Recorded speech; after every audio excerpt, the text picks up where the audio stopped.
Goedemiddag en welkom bij het Nijs in het Kwad. De grillige beursgong had ik Friesland in de besnijing.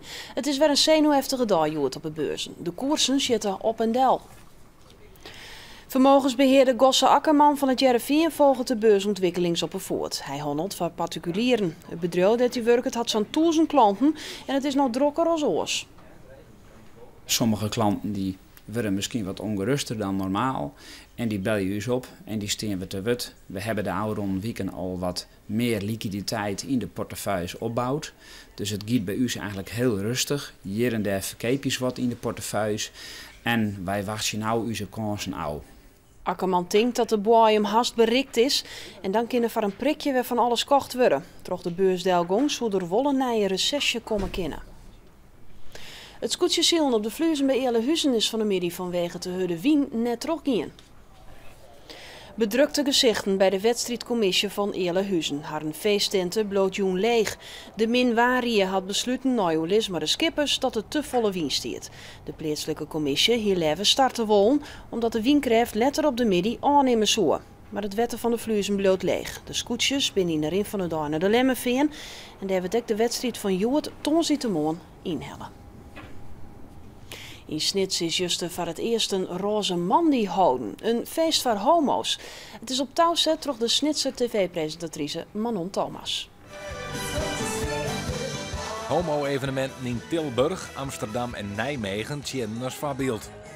Omdat ik vind dat er in Friesland gewoon een evenement moet zijn voor deze mensen. En een roos staat ons allemaal heel goed. En daar hoef je geen Gordon of Joling voor te heten. Het feest komt wiefelend op gang. Aardekt is Imca Marina, naar het Kjerreta homo-mem van Nederland. Het is zo leuk dat Sneek er is bijgekomen. Voelt dat? Ja, helemaal goed.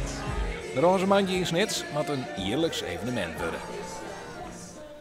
14 Frieske beroepsfiskers hadden onsletten bij Burgernet op het Wetter. De fiskers kunnen daar terug inzet worden bij ziektochten van de politie. Het gaat een beetje leaks hoe het opsporen van stellen boten, olieloosings of vermiste wettersporters. De fiskers krijgen een berichtje op de mobiele telefoon met informatie over de ziektocht. Ook de 19 controleurs en 4 bijzondere opsporingsambtenaren van Sportvisserij Friesland doen mooi om Burgernet op het Wetter. Een bijzonder basketbalveld op het Jereveen. Het ontwerp is betocht door kunstenaar Raymond de Jong. Hij had op het veld een 10 meter grutte saniem de QR-code maken. Dat is een moderne streekjescode die het met een mobiele telefoon scant worden kan. En dit is dan een verwijzing naar een website.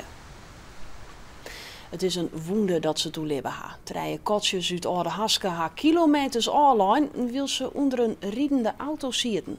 De eigenaars hierne neert in de gaten. De familie Boersma riet van Oude Haske naar Goeingariep zo'n 8 kilometer. Daarom dutsen ze in een kotje. Er worden 2 binnen onderwijs onder de auto wijrekken en voeren bij de jouwer. Ze moeten ergens onder de auto zitten, hè, maar ja, daar zit ik nooit. Ik heb geen idee waar ze nou zitten. Misschien wel onder de aanslag. Hier is weinig randteken. Dan moet ze bij de motor zitten, hè, maar ik heb geen flauw idee.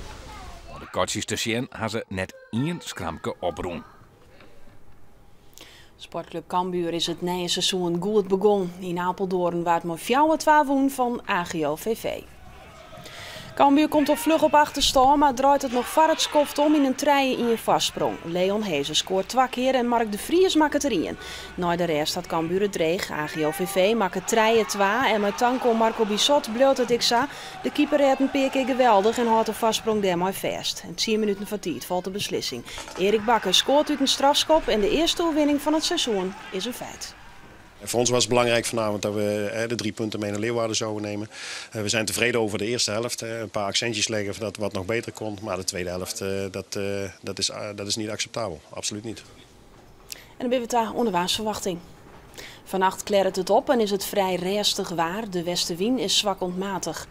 En meneer neemt de bewolking gauw ta. Montemiddag en Montejoen valt de Rijn. De wind komt morgen uit het westen en het zuidwesten waai en is matig ontkräftig. En het is morgen 17 graden. En dit wiet Nijs in het Kwad. Meer Nijs eerder om 6 uur. Graag ondadelijks was alvast een hele noffelijke joen.